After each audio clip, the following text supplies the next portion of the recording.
Jirra jirtu ashamaa obboleeyyan harka fuune hojii gurbaa takkaatis argine qofla duune. Meegaa gurbaan kun akkam na goggodhe akkuma takka na goggodhe mee isinis laalaa ittiin baharaa ittiin bashannanaa shaashaa ja'aan eegaa hangaan viidiyoo bareedduu qabadhee dhufutti yeroo dhihootti ittiin bashannanaa ittiin baharaan isiniin ja'a amma karaa viidiyoodiin isin dabarsa. Gurbaa kanaas subscribe like minaamination godhuun jajjabeessaa. Isinin ja'a nagaatti hangaan dhufutti gara viidiyootiin isin dabarsaa nagaatti naaf tura.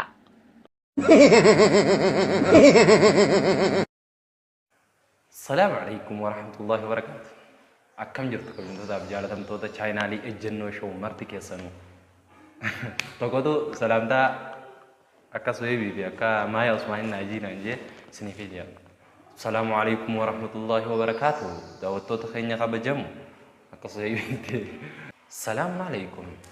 Gaaf tokko jee galaa nuti gaama daawwattoota keenya kabajamoon eegalla oduu seenaa himuu yaanu akka Maaya Usmaanitti assalamu alaikum jee. Akkam jirtu kabajamtootaaf jaalatamtoota keenya kabajamuuf qaaliif gaggaarii marti keessanuu obboleeyyan kiyya warreen maatiin afratanii jabeessaa jirtan hundi marti keessanuu galatooma ulfaadhaa horaa bulaa geebanaa isin jechuun barbaade. Har'a qophii addaa isinii qabadhee jennu. Qophiin addaa keenya qophii keessummaati. Keessummaan keenya kan har'aa isa na cinatti argitan kanaadha. Wallamuun gaafachiisu gaa. Dhokwatee, tiratee, lafee dadhabee nu gammachiisuuf viidiyoo hedduu dalagu jira. Jaalloo juus isa wajjin turtii godhuu fi haga xumura qophii keenyaatti nu waliin turaan afeerraa keenya yeroo hundaati. YouTube channel ejjennoo show subscribe godhaa galatooma. Hayyeegaa isa wajjin turtii goonaa haga xumura qophii keenyaatti nu waliin tura. Akkam ati nagaa jaalu? Akkaan harkee barana akkuma takkaan jira. Bar jaaloo nutis waa akkana garree. Maal taateetti silaa? Cidhaan inni hiitawe. Maal wasii goona gaa bakka rabbi si haa fayyisu du'aama sii goona amiin jee. Injau adeero injau. Amiin isin jettu? Eegaan aamina jibbeen aamin jechuullee jibbee. Eegaa akka rabbi si godhe. Garuu haa madak laal jaaloo keenya nuti hedduu si jaalannaa. Wanni bakka sanii san jabduudha.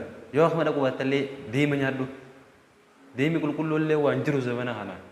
Nutis damma qulqulluu harkannee jirra. Damma qulqulluu laal nama agguma san gaagurarraa muree sii kannu murtii guutoo jaaniin. Duba akkas taanaan bittee maan nyaanne? Bar deemaa adda waadha waan akkasii deebi. Jaaloo gaa amma gara qophii teenyaa adda barraa intarviiyuu hedduu nu gootee namoonni hedduun maqaa kee bakka itti dhalatte kana si gaafatanii jiranii.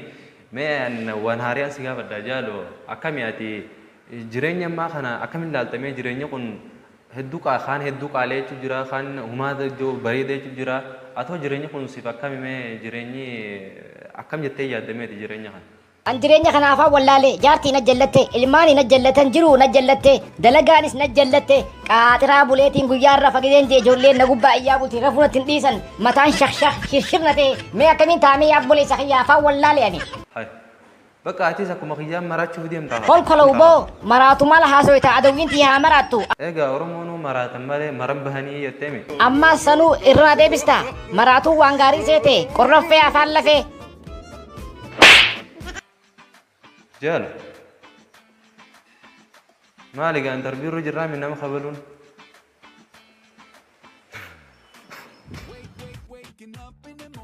Dogoggora uumameef dhiifame isiniin jechaa amma goora qophii keenyaa deebinaa.